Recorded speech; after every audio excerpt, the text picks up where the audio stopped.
大家好，歡迎返嚟我嘅 channel， 我係啫喱。今日呢，我會同大家介紹一款可以幫助身體深層排毒嘅湯水啦。咁深層排毒呢，並唔係話要整到你肚屙啊，屙晒身體嘅水分啊，各樣嘢出嚟嘅。其實呢，深層嘅毒素呢係喺個肝度嘅，亦都係我哋身體最難排出嚟嘅毒素嚟嘅。咁今日介紹嘅呢一款湯，經常飲用嘅話呢，就可以幫手排走肝嘅毒素噶啦。雪蓮果佢最大嘅功效呢，就係可以清除肝毒啦，同埋平衡血脂啦，平衡血糖嘅。所以呢，糖尿病患者啦、肥胖人士啦，都非常之適合食用雪蓮果噶喎。咁我呢度呢，就準備咗2條，大概係1200個 gram 左右嘅雪蓮果啦。我會將佢批咗皮之後切成一嚿嚿啦。紅蘿蔔我都係會將佢去咗皮之後切成一嚿嚿嘅。咁呢度呢，就用咗1條嘅紅蘿蔔啦，大概200個 gram 左右嘅。竹胡啦，佢最大嘅功效呢，就係清毒排毒啦。咁將佢同埋天山雪蓮擺埋一齊呢，佢哋嘅功效就可以互相相輔相成啦。另外呢，竹胡仲對各種嘅腸胃不適症狀呢，有非常之好嘅治療功效添噃。你哋今日好嘛？留言話我知，你哋想睇啫喱煮啲咩餸啊？祝你哋有開心愉快嘅一日。我呢度呢，用咗大概600個 gram 左右嘅竹胡啦。我會將啲竹胡去咗皮之後呢，都係將佢切到一嚿嚿咁樣啦。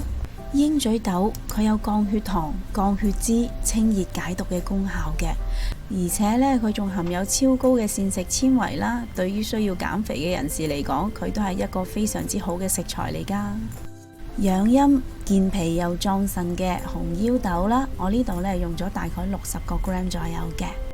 可以降低血液黏度、平衡血脂同埋軟化血管嘅腰果啦，我呢度用咗大概100個 gram 左右嘅。另外我仲準備咗一塊嘅果皮啦，咁我就已經用水浸咗佢20分鐘，已經將佢浸軟咗噶啦。咁浸果皮嘅水呢，我都唔會倒咗佢嘅，我會擺埋落去一齊煲湯嘅。上述嘅乾品呢，我會將佢清洗3-4次嘅。咁最後我會加多2粒養肝又安神嘅蜜棗落去嘅。若果你對我嘅食譜有任何疑問嘅話，請你將個問題寫喺下邊評論區嗰度啊！我係非常之咁樂意同大家一齊討論噶。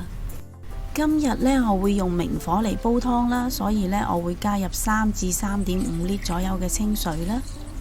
同埋呢，我會將呢一個湯嘅所有食材用料啦 list 咗喺呢條片嘅最後啦。咁各位，如果你哋煲呢個湯嘅時候呢，就可以將呢條片拉到最後嚟睇，就可以一目了然噶啦。我會用大火將個湯煲滾咗去先，需時大概15分鐘左右嘅。15分鐘之後，個湯已經滾到好開心啦。而家已經聞到淡淡嘅清香味咯喎。咁呢個時候呢，我會熄返個細火啦 ，keep 住用個細火將佢再煲多90分鐘嘅。睇片呢，90分鐘又真係好快過去噶喎。哇，個湯好香啊！原來天山雪蓮同竹胡一齊煲湯係咁香噶喎。睇下個湯係琥珀色噶，好靚啊！呢個湯唔單止好好飲，而且仲好有益添。不如你哋今晚都試下煲呢一個咁有益又好味嘅湯水啦。若果你都中意我嘅食譜，請你俾 like 同埋留言話我知啦。記得訂閱我嘅 channel， 順便撳埋隔籬個鐘仔啊！多謝晒你哋嘅收睇，我哋下一個食譜再見啦，拜拜。